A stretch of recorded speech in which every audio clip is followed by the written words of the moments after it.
Okay, so let's move in with the video showing the best of CMU Portugal. If technology had an identity, it would have ours. If technology had a place, it would be right next to us. If innovation had a trademark, it would be Carnegie Mellon Portugal. First, let's forget the ocean between us. This is a partnership that brings together the know-how of Carnegie Mellon University, a world-class institution from the US, with the experience of the best academic and industrial institutions in Portugal. Since its foundation in 2006 by Fundação para a Ciência e Tecnologia, CMU Portugal mission has been to join forces and place Portugal at the forefront of education, research and innovation in information and communication technologies. So far, the task has had nothing but success. Why? Because we are focused on exploring new research frontiers in areas such as computer science, electrical and computer engineering, public policy, human-computer interaction, software engineering, robotics and language technologies. Our overarching mission is to foster industry-science relationships as agents of change, focusing on education and research for social and economic impact. Here's how we've been achieving it. Through dual-degree Ph.D. diplomas between Portuguese universities and CMU, and supporting mobility programs to give Portuguese researchers and students the opportunity to visit CMU and establish the ground for new research collaborations.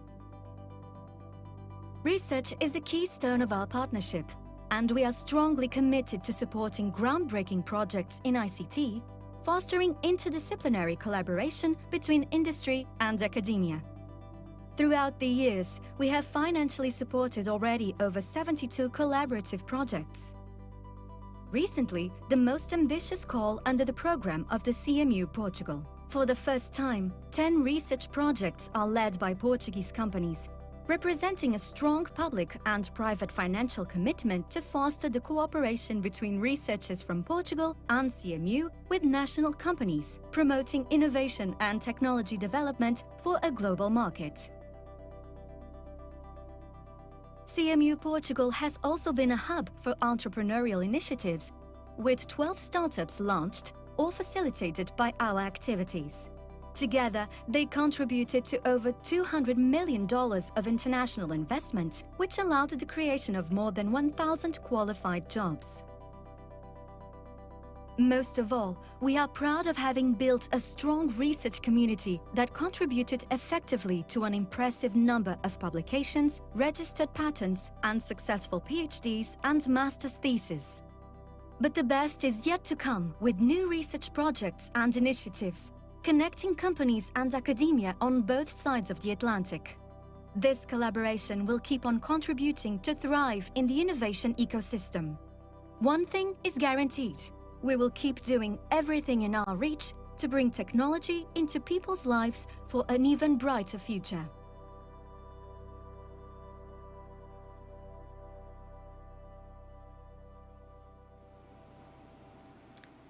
So let's move on. I will introduce the program briefly, and next we are all here to listen to the students, former and current students of the CMU Portugal program. So CMU Portugal program is in phase 3 right now, that will end by the end of 2023. Our focus areas are in ICT, where we can range from software engineering to robotics, language technologies. Actually, you will see that the students we have here come from different backgrounds. The phase 3 of this initiative we'll talk today about education, so the PhD programs, the dual degree that is well known, and also the affiliated PhD program. We currently have exploratory research projects and large-scale projects, and also we are very connected to startups, and we have a good number of affiliated companies. So just to briefly see what is happening with our mobility programs, one important thing is that there is currently a call that is open for visiting students.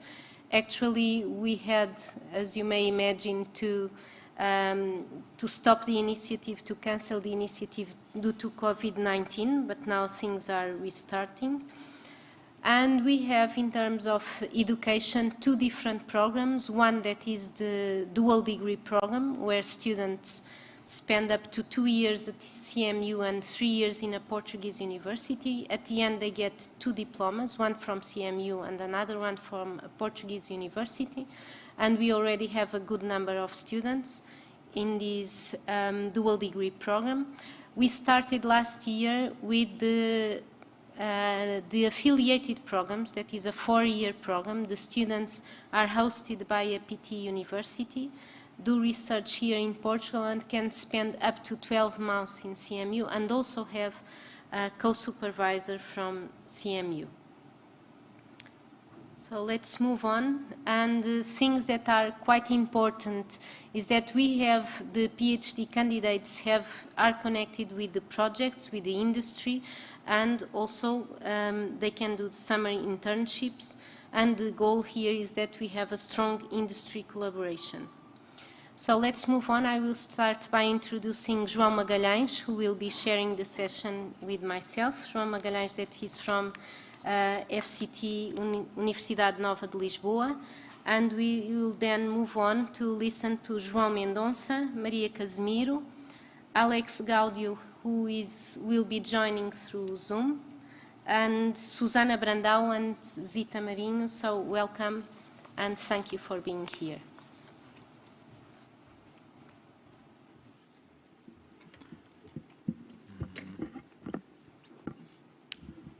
Hello.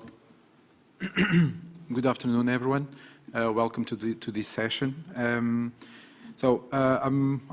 It's my pleasure to introduce now João Mendonça. So João Mendonça just started his PhD in the affiliated program, which is a new program within the CMU program that aims to have PhD students that do a PhD here in Portugal. They stay some time at CMU in a collaborative effort with a company, in John's case, and Babel, in the context of the Maya project. So, John, please.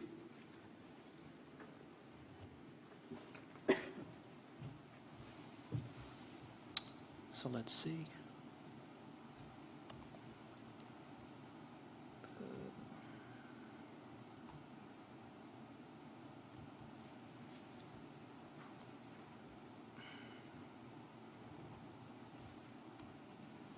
Okay, cool.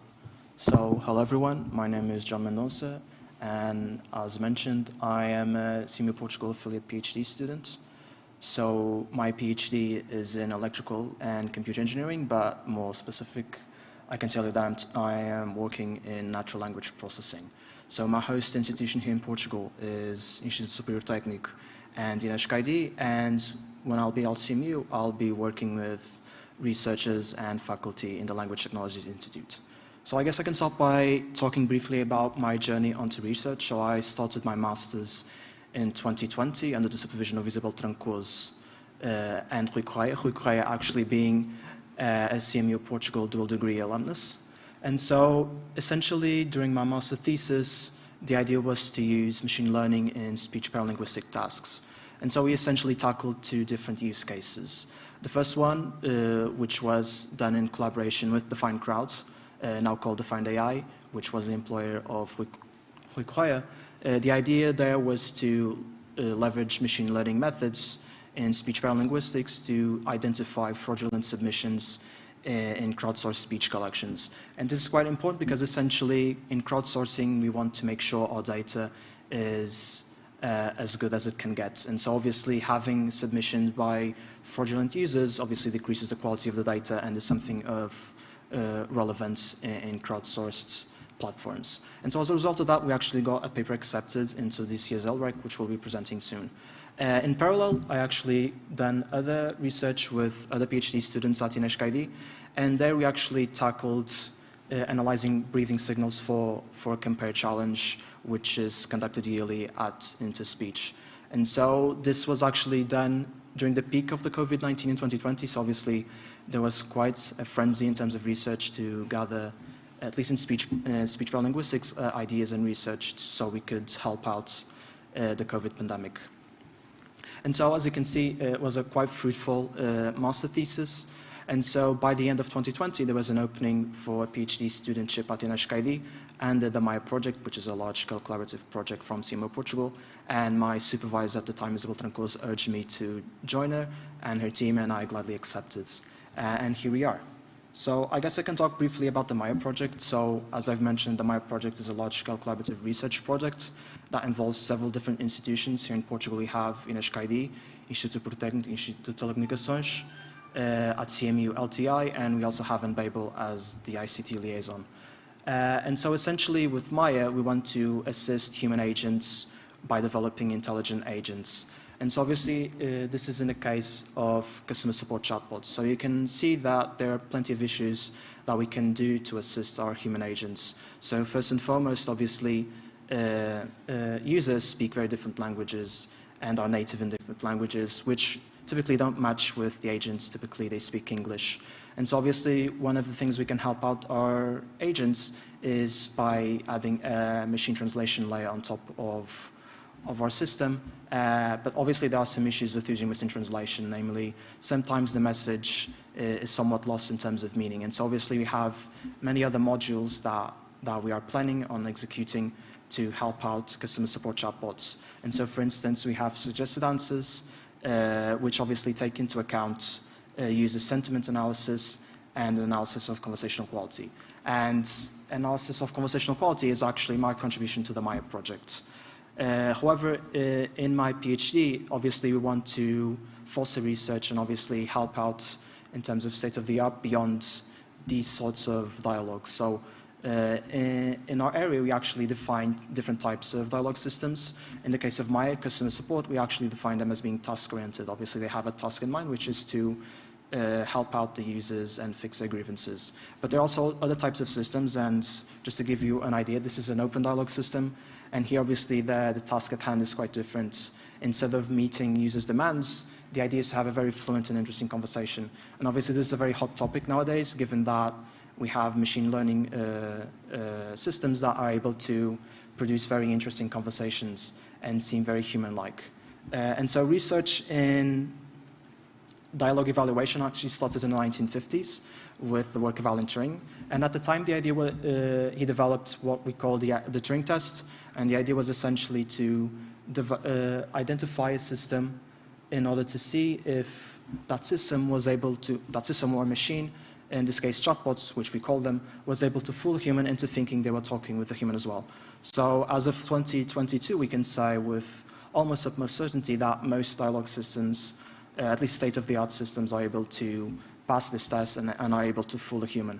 So one might ask, is dialogue systems fixed? Is the problem solved? And obviously not. Obviously there are many other different aspects of dialogue that we can investigate and evaluate. So obviously in the case of the Maya project with customer support chatbots and task-oriented systems in general, perhaps the idea in terms of evaluating the dialogue system is to see if they meet their user's request. And this is essentially, we evaluate customer satisfaction. But in the case of open dialogue systems, which one I presented earlier, perhaps we're more interested in evaluating, for instance, if what the chatbot is saying is actually correct. And this is actually a very troubling issue with current dialogue systems, is that they seem very human-like, which is the goal of the Turing test. But when we see exactly what they're trying to say, it's sometimes the case that they are speaking, they are saying things that aren't correct. So if you go to Wikipedia and double check, it's incorrect. And so there's obviously a very interesting research direction trying to understand why machines say this, and obviously finding ways to evaluate these systems in this way.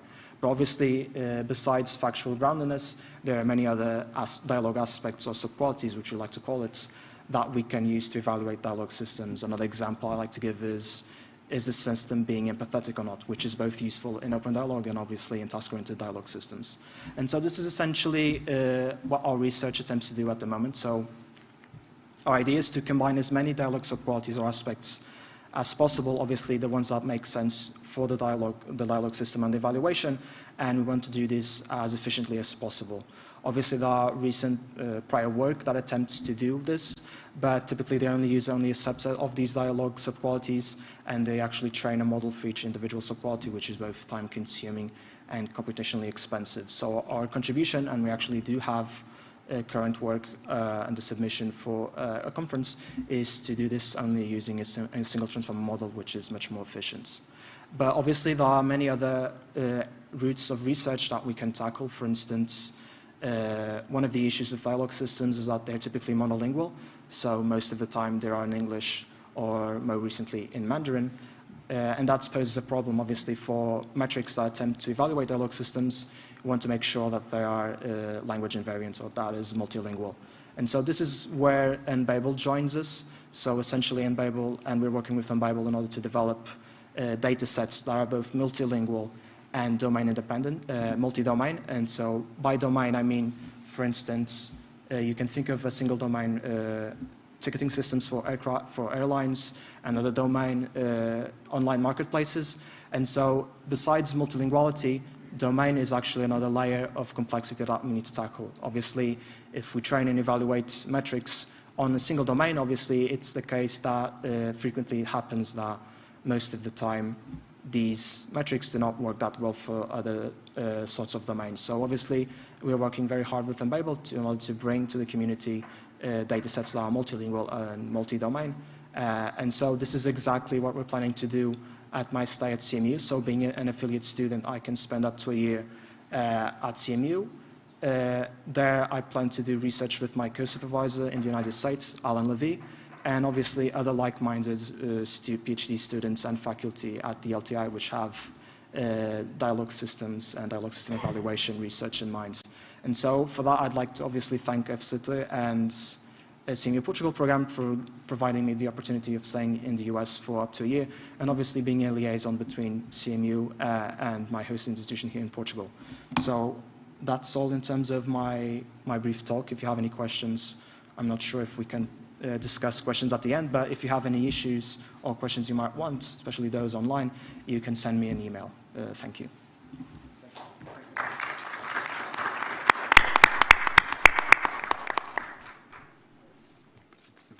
Thank you, John. We'll have all the questions at the end to shorten things a little bit.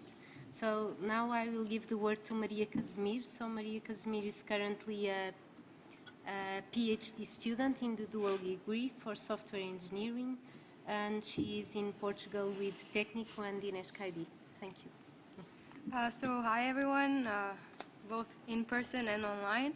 As Inês said, I'm a dual degree PhD student.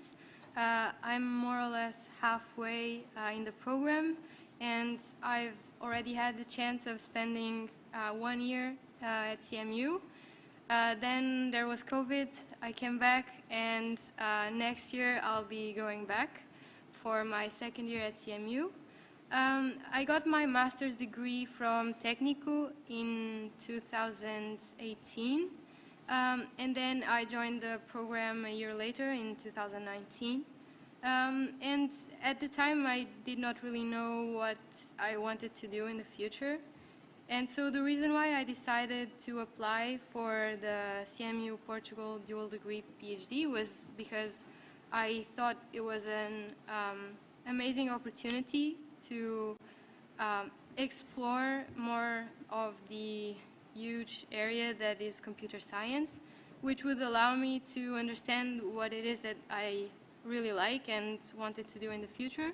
And it would also give me the opportunity to go to the US, spend time at a top university, and just allow me to learn from other cultures and from other schools.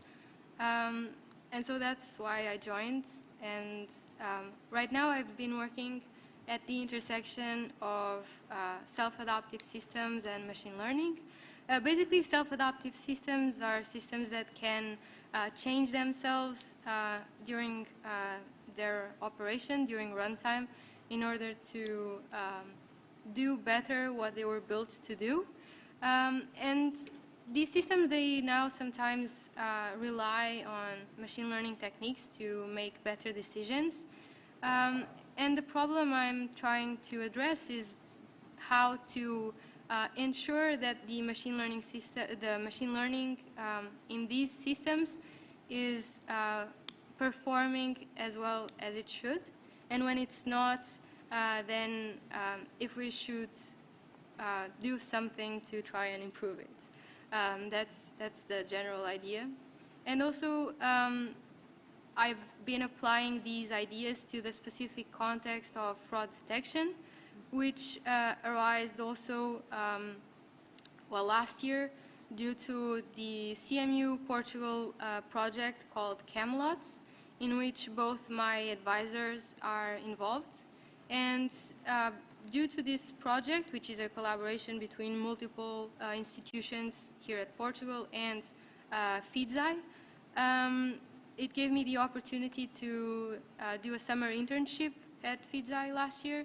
And so their use case of fraud detection has been the use case for my research so far. And it was a great opportunity last year to be able to do this internship, despite being remote. So I did not get the opportunity to actually interact to the people at Feedzai.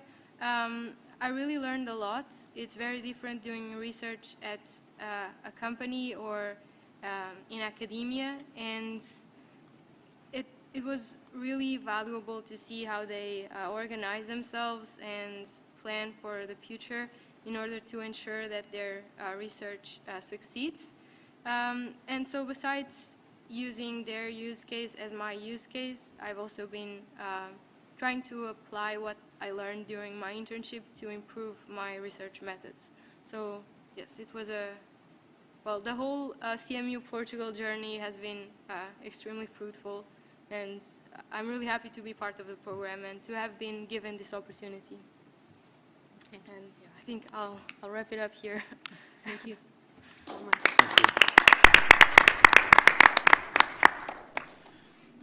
So we have now Alex Gaudio. He's connected remotely. I don't know if... Oh. Hi, Alex. Hi, can you hear me? Yeah, we can hear you. So Alex is in the 5th year of the PhD, so I'm sure he has different things to tell us because it's a different phase of John and Maria. So Alex, please go ahead. Okay, great, thank you. There's a bit of a feedback, but if it doesn't bother you, I'm okay with it. Thank you very much for the opportunity to speak with you all today and to present. I want to apologize to you that I'm not there in person. There's a strike on the trains, and so I couldn't make it. In any case, thank you very much for the opportunity to present. I'd like to focus some of the things I talk about on path and choices and why did I make certain choices. And so following the suggestions from Mariana for the outline of this presentation, I'll kind of cover 3 topics: my previous experience and how I got to where I am now, a little bit about my research, although probably that'll bore everyone, so I love it, and where I'm going with it, and then my future plans. So regarding my previous experiences, I was a Bachelor of Arts in music in Bard College in the United States. And I never had any intention of actually going into software engineering or any of these things. That is not until my last year of undergrad when I realized that I wasn't going to make it as a jazz musician and I needed to look for something. And so what I did was I searched the industry that was most in demand. Software engineering was the top of the list, and I had a Linux computer as a musician, so they made perfect sense to me. And so this transition was one of me graduating, learning how to program, and then convincing someone that I knew just enough that they would hire me. And I would say that even though, this is about many years ago in my experience, I think these stories have a lot of relationship to PhD students and master's students graduating today. Because I was in the place to hire many people, including somebody from CMU. And I think that the process of, choosing a place was about choosing the right kind of boss and then finding somebody who would just kind of give me a little bit more.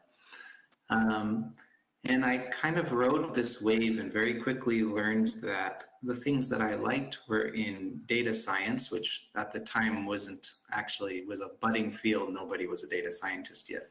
And so I jumped a couple jobs in the startup world in New York City and eventually convinced somebody with great pains to hire me as a data scientist, where I then stayed for 3 years. And in a startup, if you're somewhere for 3 years, you run the place. So it was a great experience. And it was that time that I actually hired one of the people who wrote my recommendation letter, Div Vats, who was fresh out of CMU in the PhD program. And now he's a president of 2 Sigma, so he's doing great.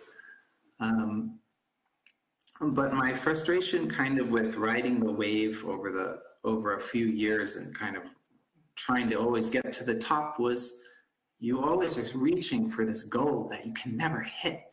And you keep going and you go and you go, and you're like, I'm at the top. And then you get to the top of your company or wherever you are and you say, it's a small company, so it's not that hard.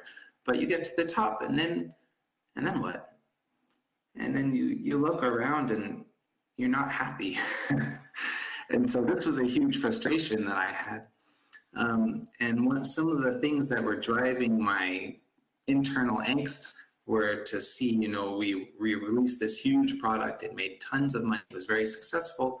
But I looked at my sister's profile and we were a marketing company. We had clients who were using our tools that we made to target people like my sister who didn't make very much money at the time. And she was writing at exactly the same time the campaign started about buying, $800 purses and $300 shoes. Both of those companies were our clients and they just started using our tool. So that really bothered me. And I decided that I had to do something else, but I didn't know what it was. And I made this very risky, dumb, some people told me, and frightening life decision to just leave. And so I left and I went for this other startup. My boss, I told my boss, who I had actually hired, he was like my professional dad. I told him, I didn't want to do this anymore. Get me a new job. And he set me up with this startup. It lasted 6 months and it didn't go very well. And then after that, I didn't work. And I said, I won't work for 6 months. And I actually didn't work for 6 months to the day, I think. And in that time, I did a lot of thinking. I got banned from LinkedIn for looking at trying to figure out what people's life paths were. I interviewed at Google and I got rejected. The glass ceiling for music major is kind of harder than for everyone else. But I didn't actually want it. And then at one point I wrote my former boss, who was then working at Instacart and doing really well there. And I said, hey, can I meet with you? So I got an interview at Uber just so they could fly me so I could go meet with him. And of course I never accepted the Uber job. I don't like that. I didn't like that experience very much. But I was talking with my boss and he said, Alex, the doors were closing actually as I was talking to him about all of these things that I was interested in. The doors were closing on the elevator as we were about to say goodbye. And he poked his head into the elevator doors and said, Alex, go get a PhD. And at that moment, I was waiting for him to say that without knowing it. And I just kind of fell back into the elevator and the doors closed. And that was kind of a turning point in my life for actually many things. There was a turning point where I kind of realized that at some point you stop riding the wave and you do things for yourself. And so kind of right then and there, I kind of set this finger in mind, this direction in mind that I would go apply for a PhD, but the path goes like this. And so I ended up doing research at Columbia with a professor, Hod Lipson, who's a wonderful person. And at the same time, I started a nonprofit with somebody else from Columbia to create maker spaces, which are like 3D printing tools. A room of 3D printing tools and things like that is free to the public, and teaching kids and people how to do things. And after a little while, I fell in love with this, but I really also wanted to do the research. And so I applied to CMU, and when I got in, I said, God damn it, now I'm in. Now I have a choice to make. And of course I chose CMU because I felt that the nonprofit would keep going without me, and it did until COVID squashed it. And that the CMU opportunity was a one-time thing. So I took that, and I was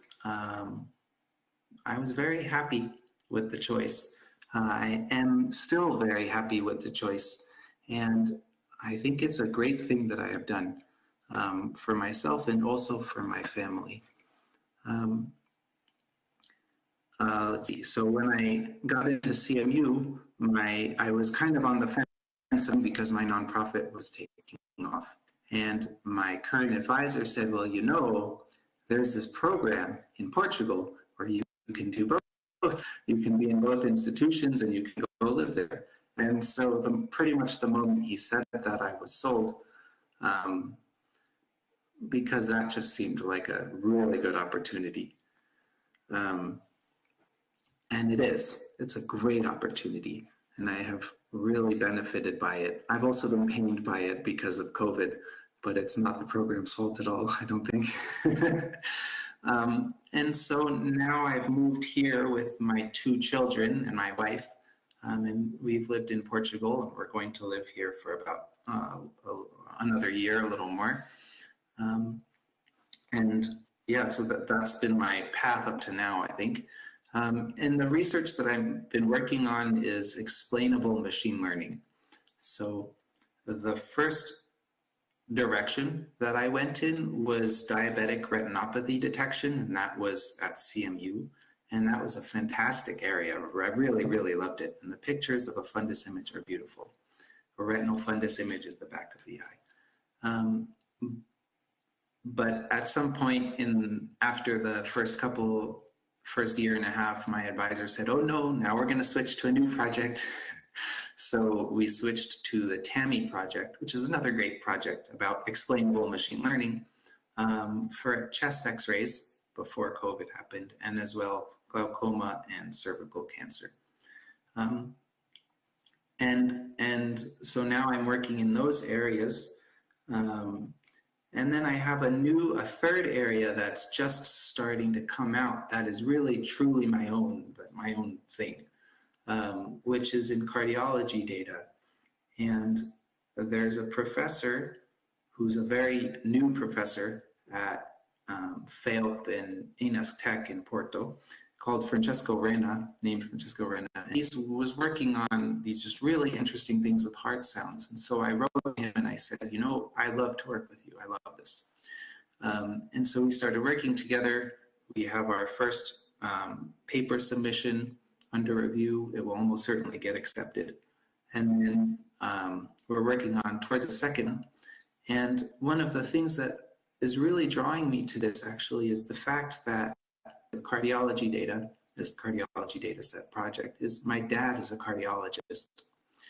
And one of, I think, like life advice that I could give if I was to give something like this would be to look at your unique position and where you are in life and then take for granted, like the fact that my dad is a cardiologist, and exploit the living daylights out of it. Use the sense you get to optimize the things that you take for granted.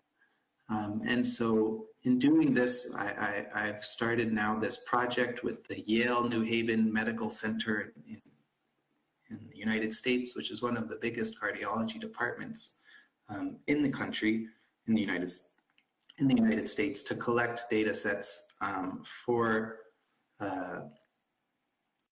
heart sound analysis and analysis of heart diseases. So we have 2, maybe 3 data sets that we're about to start. And so looking towards the future, and after I graduate, that's a direction that I'm hoping will open up a lot of doors for me. I would love to work with my dad. It's a really fun thing to do. But also I think just to be situated in a hospital with a real application, you know, the things you're working on, and very close to the people who actually need these tools is such a cool idea. So yeah, I think I'll leave it there. And if people have questions later, I'd be happy to answer them. Thank you.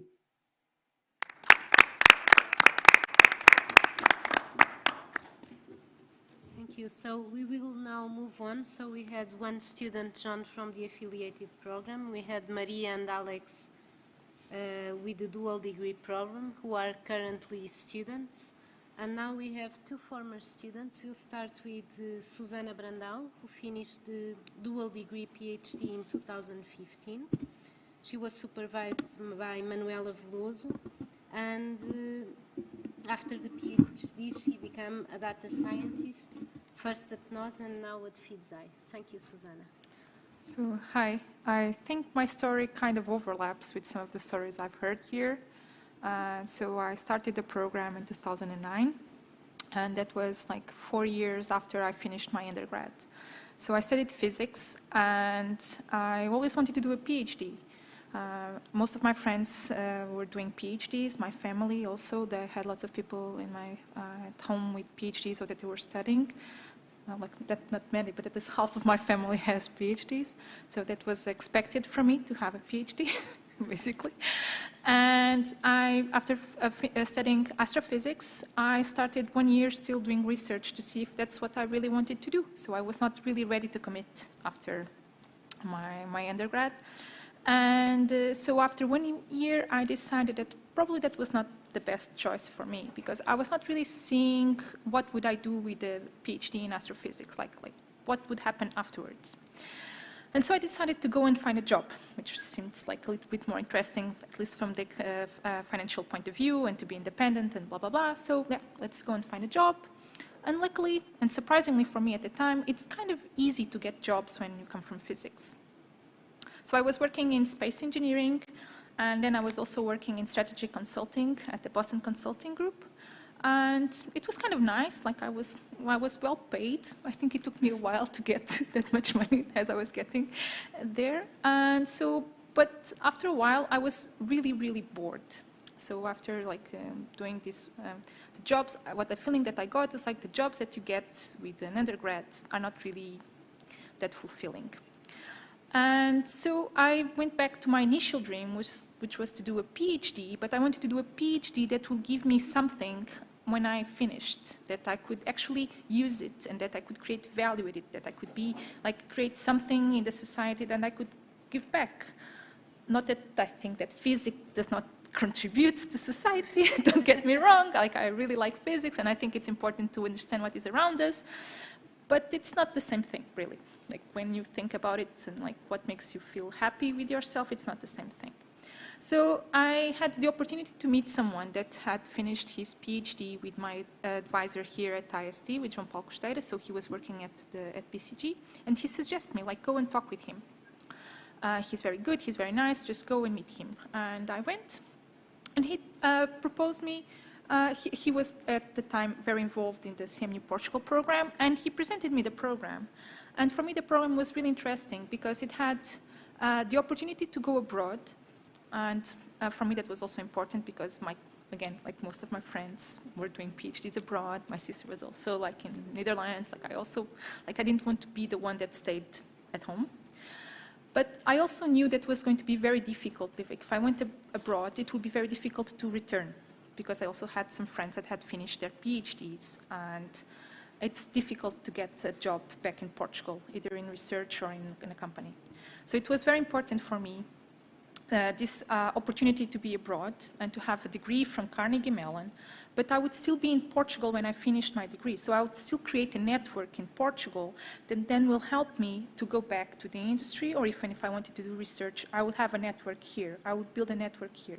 And this is very important. I think probably people underestimate the power of networking, but I think this is really valuable. The CMU Portugal program, this is what it offered me, like the opportunity to have the experience of going abroad and also building a network abroad. But in the end, because I wanted to stay in Portugal, I also had the opportunity to have it here. So after I finished my PhD, I was working in computer vision and robotics. And after finishing, I actually didn't want to continue working on that field because like, okay, so done, finished. I think the most important thing about the PhD is to finish. So finish your PhD and then you are able to tackle whatever problem. Like this is how I felt when I finished. Like now I can solve anything. Like I finished, like everything seems easy compared to finishing a PhD. So I finished my PhD and I went to work actually at, not at NOS, I went to work at Cisco where I was working. I think I had some classes with you there.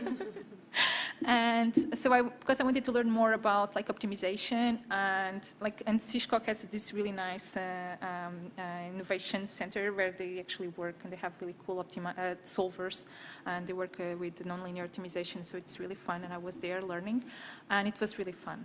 But then again, like the market, it's something that does not really call for solvers, optimization solvers yet. I think probably in a couple of years it will go back to optimization, but currently it's not.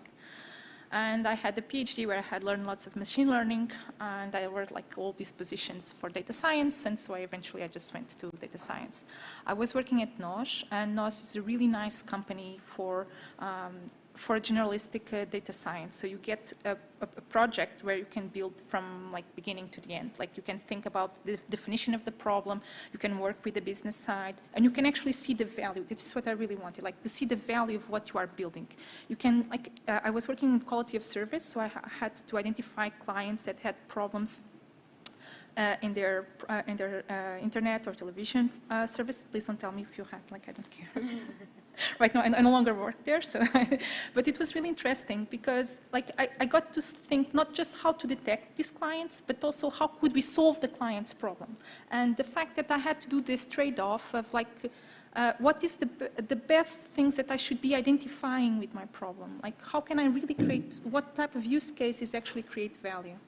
And so this is something that it's really interesting because you get to use the knowledge that you gain from the PhD point of view, and I also got to use what I had from like Boston Consulting Group, like a business mindset, and I got to put things like from the beginning to the end. It was really, really interesting. And like lots of doors open when you have a PhD from Carnegie Mellon. So yeah, so eventually I also like I'm now currently like as an expert data science at Feedzai. So it's very recent, so I cannot even like talk much about it. Like I can talk more about what I did at NOS. And so I've just started like less than a month ago. So, but this is one of the things that you also get. Like you are recognized as a knowledge person in the field in different companies. I'm also currently invited professor and in some like at Nova Business School and also at Católica. So this is again things that having a PhD, a dual PhD from Carnegie Mellon gives you. And that's it. Okay, thank you. Thank you very much. So now to close the last former student in this case, so Zita. So Zita did a PhD in computer science and robotics, also in machine learning and optimization. So there are similarities here. So please, Zita, would you like sharing your story with us? Yeah. Thank you for the invitation, first of all. My journey was also very peculiar, as everyone else's. So I started from physics as an undergrad, and after finishing the master's, I went and worked at ESA for almost 2 years at the Operations Center, and I started working as a project with some robots with Lego, and I really fell in love with it. And so I decided I wanted to do more machine learning and more robotics courses. So I enrolled in a few PhD programs. One of them was just a tick box on a CMU Portugal program. And as I got in, I was super happy. And CMU is a great place for computer science. So if any of you is interested, I would definitely recommend. It's one of the top universities. And it allows you to learn a lot of things. And one of the best things is the people you meet there. You will meet great people there. So one of the best advices I got as I was a student was talk to everyone around you. Ask, and just, because everyone around you is super interesting and they're doing great things, and in the future you might be able to collaborate with them or even just be friends with them. So that was one of the greatest advices I got. The other one was when I was starting the PhD, I went to one of the like open houses, and when you get to know the program and things like this, when they introduce you to the university, they first tell you that your PhD is like a marathon. So don't tire yourself out in the first minutes. This is a really long process. It will be hard. You'll get ups and downs. But the main thing is like it's to finish, like Susana said. It will be a marathon. It will be hard. But if you manage to finish, you gain a lot of things. You gain the knowledge and the tools you learned along the way, but also this resilience process that make you resilient to a lot of things you'll be able to do in the future. And those are like personal skills you get to learn that will be applicable anywhere else. You might even use the tools you learned during your PhD, and you'll be a great expert on that. But if you don't, that's okay as well. And the other tools you learn will be also useful for anything you'll be doing in the future. So I think that the journey in itself is interesting and important, and will help you grow as a person, and also as an expert, obviously, but also as a person. So I would recommend it. I was also working in jobs, and I was, after finishing the PhD, I was not happy, and I wanted to keep doing research. When I finished the PhD, I was done with research and wanted to do jobs. Then I went for a normal job, and was like, no, I want to go back to research. And I think I'm good now. And so it's okay to fail, and it's okay to make the wrong decisions. You can always correct them. And yeah, but if you want to think about whether you go to academia or whether you go to industry, I think I taught a course, and as I started my PhD, I thought I wanted to be a lecturer and work in academia. But it turns out, in the end, I really like working in research in industry. You also get to collaborate with a lot of good researchers. You get a lot of interesting discussions. You get to do good research. So I think my advice is try it out and see what it feels for you, what kind of things you like. And I think the PhD is what you make of it as well. So a little bit, I know there's a lot of pressure from the project you're in and from the advisors you get, but you can always spin it a little bit under your preferences and what you want to pursue in the end. And always keep that in mind so you don't get deviated too much. That's my advice. Yeah, that's it. I don't know if you have any questions or further thoughts. Zita, thank you. Thank you very much.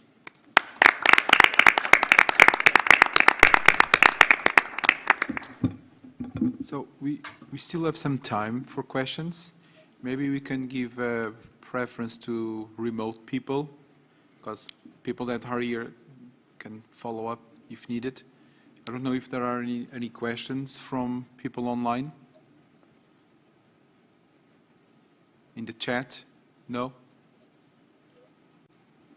Then we can take questions from the audience. Please. Is there a microphone?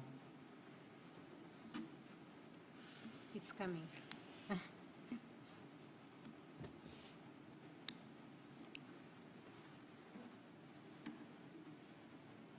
Hi. What would you say to someone making a transition like some of those that we heard of here? Maybe the more drastic one was Alex's from music to startup world and PhD, but also Susana. How do you start? You know, when you're going into some other area in which you don't know who the names are, how to get there? How did you do that? As I said, I first talked with someone that pointed me to someone, and only then I knew about the program. But I also started to look into other universities, and that's really a problem. Like, usually you should really start before. If you want to go to other programs, start to do your homework before. Like, try to engage. Because I was just basically submitting things. Like, people did not know me, so it was more difficult. And here it was easier because I already had a contact with someone, and I knew the people, so it was easier.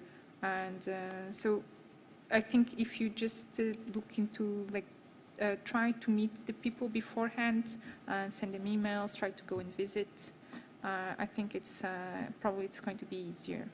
For me, it was not that much of a question because, like, in the end, this is what I wanted, but I was searching for other things. So, like, if I had the fallback plan, usually it's good to have fallback plans. But yeah, try and contact first, and it's difficult. I don't know if Alex can also answer this. Yes, you hear me? Yeah, we can hear you. Yes, I would second a lot of what Susana said.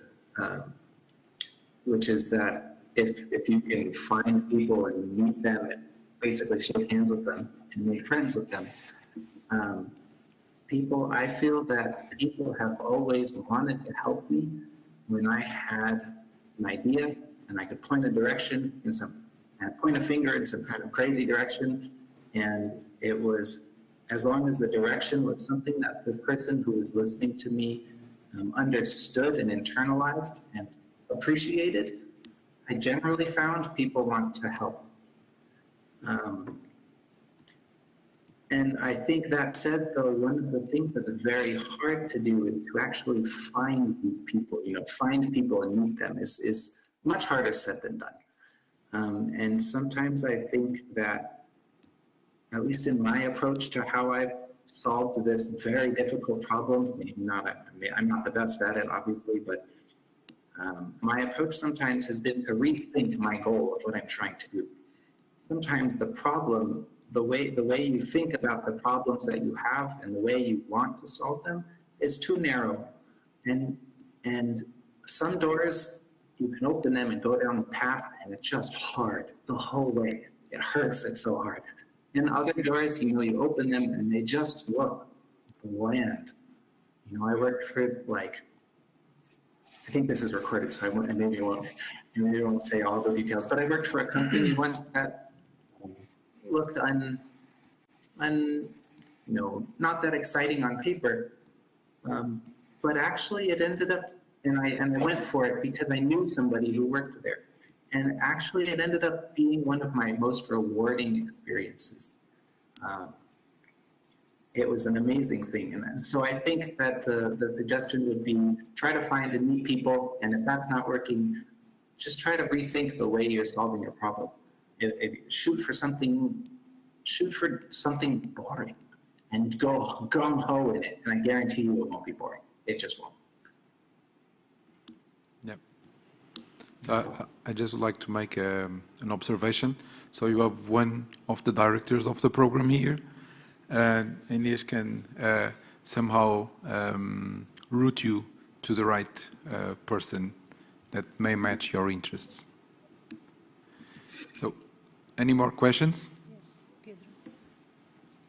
Okay, so there's different backgrounds here, but I noticed most of them are what you would describe as hard sciences, so physics, computer science, although there is the case of music, but he did take a qualification in computer science, if I understood correctly. Yeah. But do you take people, for example, from environmental or ecological sciences, even if they don't have a computer science or, let's say, a supposedly hard science background?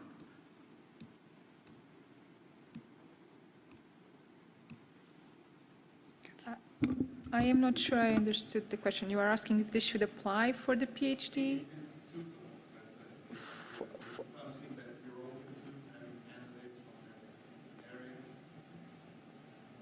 I think that, well, Susana, what Susana described is quite nice, and also what Alex described. So at some point when you make your application, people have to believe that you have all the capabilities and the guts to get to the PhD, and that you will be able to make it despite what is your background. So sometimes, even if you are not from computer science, you can have a different perspective, and that is good. But for example, as I understand from Susana and Zita, they get some experience, or they could make the case that they had all the background that was needed to be successful in the PhD. So that's what you need.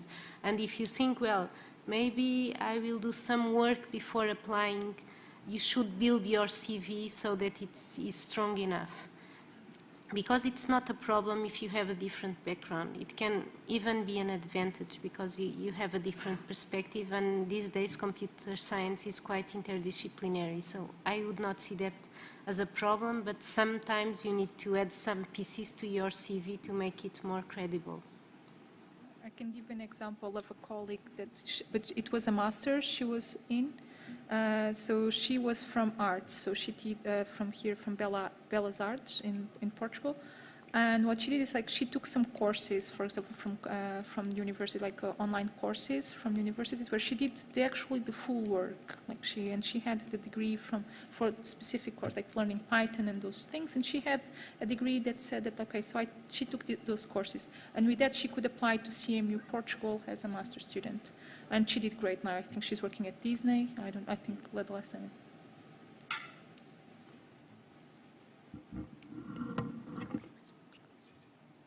Hi, can you hear me? I was looking at Susana as you were talking because I'm a biologist, and like had I been a better mathematician, I would have studied physics. So I can think of nothing, better to do with my time than study like the nature of black holes. But like an actual practical question about this whole matter of doing a PhD and what you gain from doing a PhD, right? I have an issue with the narrative of the resilience issue and how tough that makes you and how good it makes you for the work environment, because I know many people who fell through the cracks, and at any given time, I think all of my colleagues and I were doing like psychotherapy. So my actual question is, what advice would you have, or any of you, in terms of resilience, of how to get through a PhD and how to make the best of it, because it is an amazing chance and it is like a great time of your life, but sometimes it can be tough. I think also Zita can also share a bit of her experience. I know she also talked a lot about it. I just wanted the only part I want to say is like you should have friends. I think that's the most important part. It's your friends. It's your colleagues in the lab. And not to get too frustrated with people that are next to you and they have all the papers and they're like okay, so don't look at just focus on getting on your work and continue your and believe in your work, and don't get too frustrated if you don't get at the same part as at the same stage. Probably some will be above you, with more papers, some will have, and this is usually what causes anxiety. And so the main thing is just focus on your work and have good friends. This is, and I can also give you. Yeah, I agree. Having a good group of friends will definitely help. Also meet other PhD students, because you'll not be alone on this. Everyone else feels the same. I think the problem is you comparing yourself with the other people in the lab or another few students that are great, and I think you just need to learn to deal with it. Yeah, that's it. And move on. But it's okay if you don't publish 37 papers in your PhD. If you just publish 3, that's still okay. It's still good work, and maybe it took you longer and more time on each paper. The quality might be higher, or it's just a different field that's harder to publish, or you don't have to compare yourself, basically, that's it. But for you to realize that, I recognize it's hard. Even for me, it was hard. But I think this whole process is the qualities, I mean, that you should learn. Like you learn this resilience, you learn that you make it your own path. So you need to realize what your strengths are and how you pursue them, basically. I think, may I add that I think a very good advice that Zita also gave was talk to people. Talk to colleagues, to other PhD students. That is really, really critical. I think the other important thing, and probably in my opinion is the most important one, pick a problem that you will never stop thinking about it. It's a problem that you need to be sure that you will never, never get tired of it. It's something that it will stay with you for five years or more, and so you need to have this always very close to your heart. And if at some point you get delusioned or you don't like any longer the problem, that will be really, really difficult. So you need to pick really, really well the problem. And that is why it's important to talk to, like the first question, talk to people to know what problems are out there. So it also needs to be a problem that it's not too easy and not too difficult. You know, because if it's too crowded, then well, it will be very competitive. So.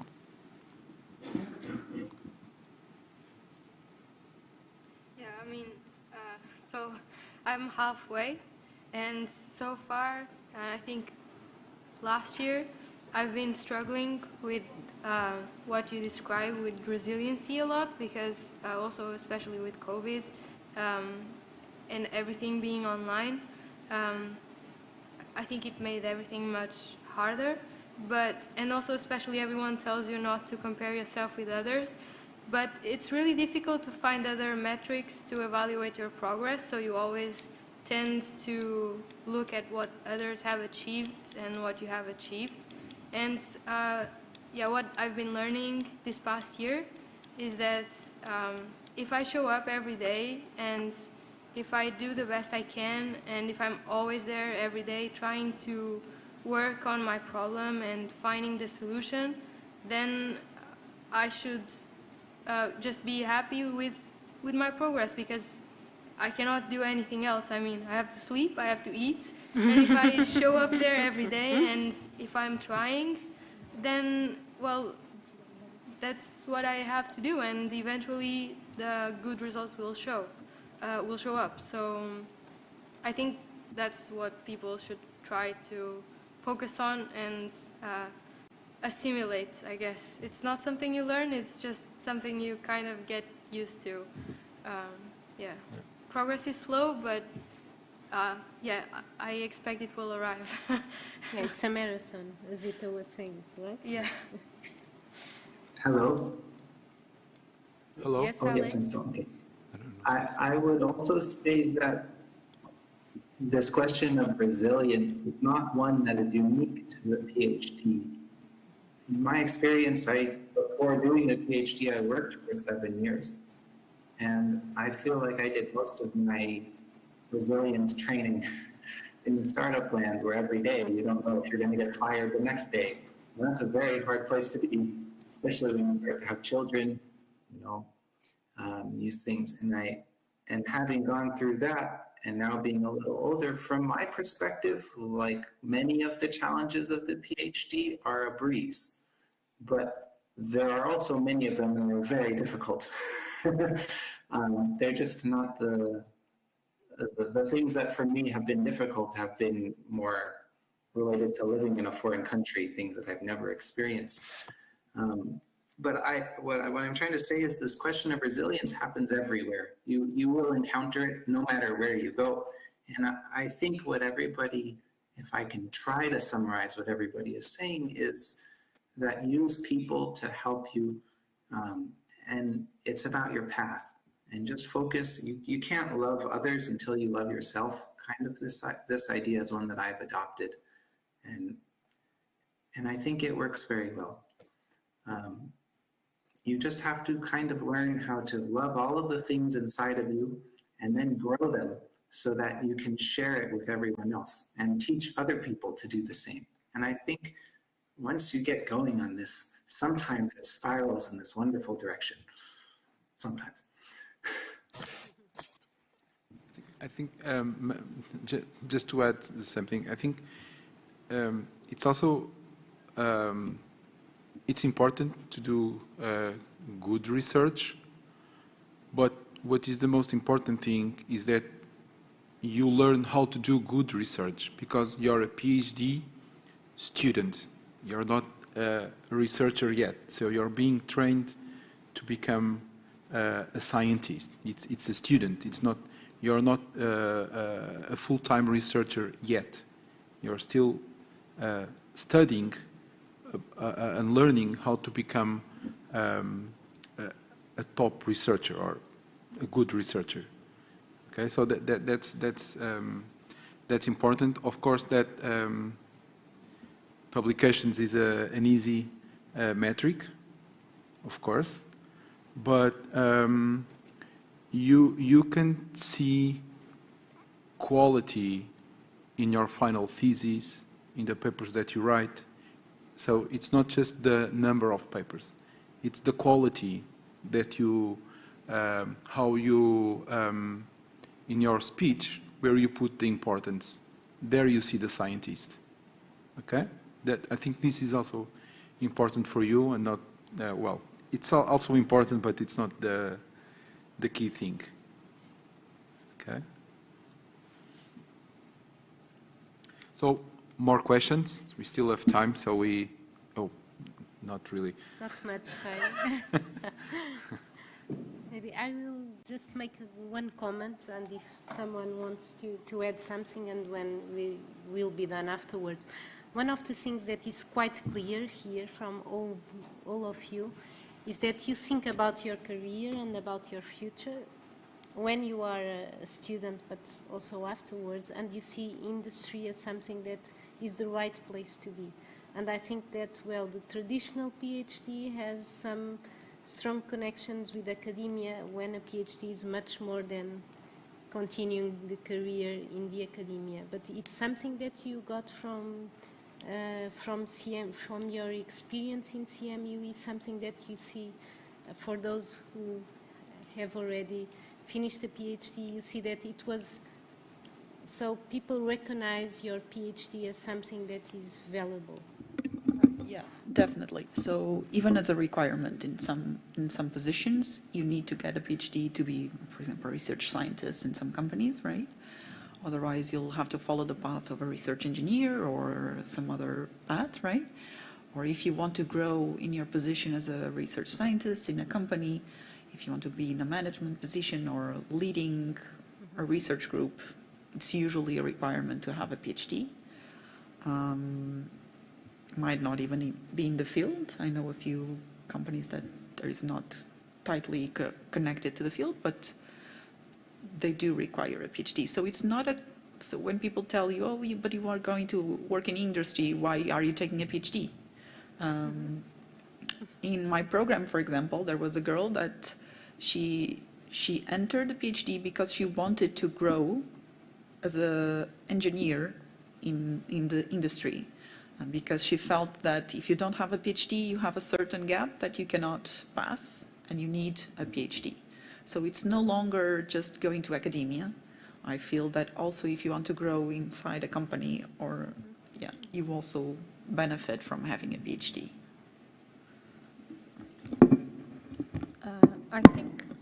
I think there's also a bias, a sampling bias here, because I think most of us are like related with machine learning, which is clearly something that it's useful to have a PhD to work with. Like it's like in the industry, it's really. So I think there's a sample bias here. That's why you can draw that conclusion. But also, for example, when I was at NOS, we had PhDs from different fields. For example, even from mechanics, or like it's still again like hard science, as they were saying before, but still, for example, civil engineering, and I think having from biology, like even like pure biology, and I think even when you have these PhDs that are not directly related with computer science or machine learning, in fields such as data science, it gives you an edge on how you look at the problem, on how you break the problem into different parts, and how you can solve like all the things that you had to learn to do during your PhD to tackle a problem. They are very useful in data science projects, and especially when you are in projects such as I said, where you have to do everything from the beginning to the end. You have to talk with stakeholders, define the problem that you need to solve, and like propose solutions. So all these things that you have to do, and although they are not like research, as Zita was saying, but they still have the problem-solving skills that you learned through a PhD, even if it was not in computer science, even if it was in biology, they are very useful. And you can clearly see a difference on the way that people tackle the problems, those that have a PhD and those that come just, and also from the proactive point of view, like the way that they can also handle, for example, like juniors, and like, so I think that's like, yeah, most of my colleagues at NOS, they had PhDs, even if it was from different fields. Great.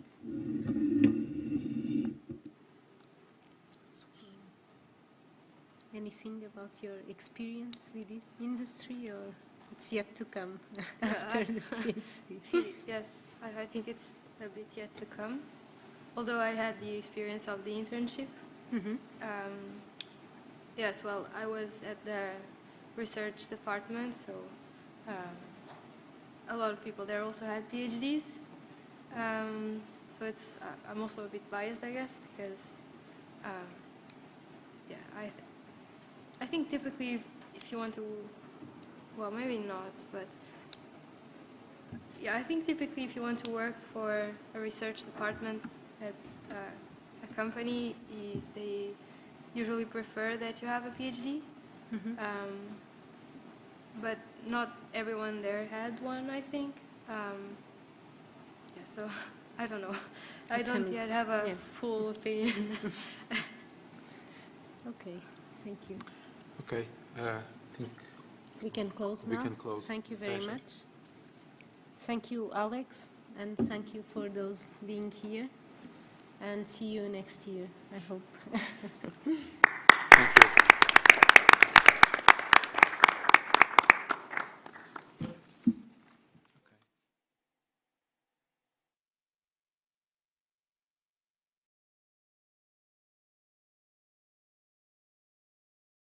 Okay.